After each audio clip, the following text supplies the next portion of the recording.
अचल मल्होत्रा साहब, ऐसे में किस तरह से इस सिचुएशन का मुकाबला करना होगा, क्योंकि एलएसी पर जिस तरह से धोखेबाजी की है चीन ने, जिस तरह से अपना चरित्र दिखाया है, वो हम सबके सामने है।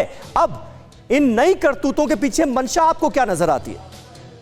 देखिए समीर, मैं तो ये कहना चाहूंगा कि चिंता से ज्यादा चिंतन का विषय है। अब देखिए, ये तो बहुत मुश्किल है कि हम चाइना को इन हालात में, अगर वो इंफ्रास्ट्रक्चर डेवलप कर रहा है तो उससे हम forcefully by physical force apply करके रोक तो नहीं सकते हैं। हाँ। तो हमें मैच करना है, हमें उसकी जो प्रिपेयर्डनेस है उसको मैच करना है 1:1 या उससे भी ज्यादा। अगर वो इंफ्रास्ट्रक्चर डेवलप कर रहा है तो हमें दुगनी ताकत से अपनी तरफ का इंफ्रास्ट्रक्चर डेवलप करना है, जिसमें इनफैक्ट पिछले कुछ सालों ने हमने तेजी भी दिखाई है और उस तरफ हमने ध्यान भी दिया है।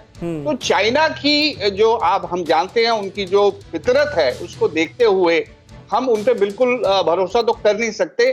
चाइना के साथ हमें हर समय इन स्टेट ऑफ प्रिपेयर्डनेस रहने की जरूरत है, ताकि कल को कोई भी हमें, we are not taken by surprise. अब तो खैर उसकी कोई चांस नहीं है, क्योंकि अभी ये 1962 नहीं है जब we were taken by surprise. आज तो हालात बदल चुके हैं, और खासतौर से जो पिछले साल मई से लेकर फिर 15 जून को जो हादसा हुआ और ये जो इतना लंबा चला हमारा विवाद, उससे बहुत सारे लेसन हमने ऑलरेडी ड्रॉ कर लिए हैं। हाँ। तो सिवाय हम ये सिर्फ उसको चिंता जता के कि वो चाइना अपनी इतनी बड़ी तैयारियां कर रही है, उससे काम नहीं चलेगा।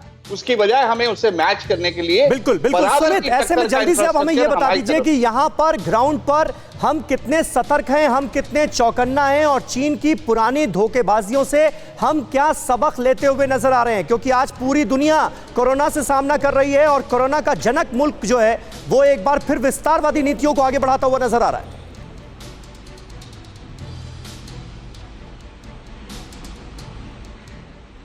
सुमित, यह सवाल आपसे था।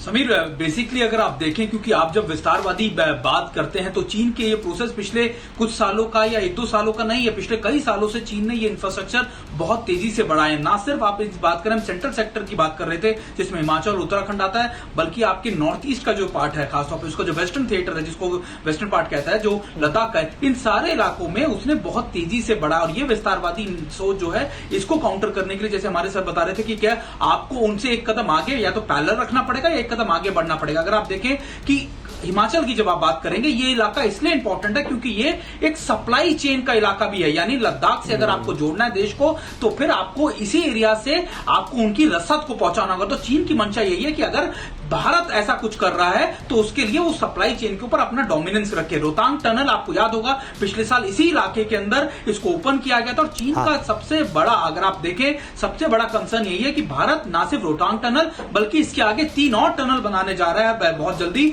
जो उसको लगता है कि ये 24 घंटे 12 महीने ये अगर सप्लाई चेन चल गई तो भारत इन इलाकों में बहुत ज्यादा मजबूत हो जाएगा, उसके इंफ्रास्ट्रक्चर बहुत तेजी से बनेंगे। तो चीन का ये कंसर्न ना सिर्फ इन इलाकों के अंदर डिस्प्यूटेड चीजों को क्रिएट करना है, बल्कि ये भी कि हम यहां पर डोमिनेट करते हैं ये इंफ्रास्ट्रक्चर, इसीलिए और तेजी से चीन लगभग बढ़ा रहा है। फिक्र आपकी, सोमवार से शुक्रवार रात 9 बजे सिर्फ TV9 भारतवर्ष पर।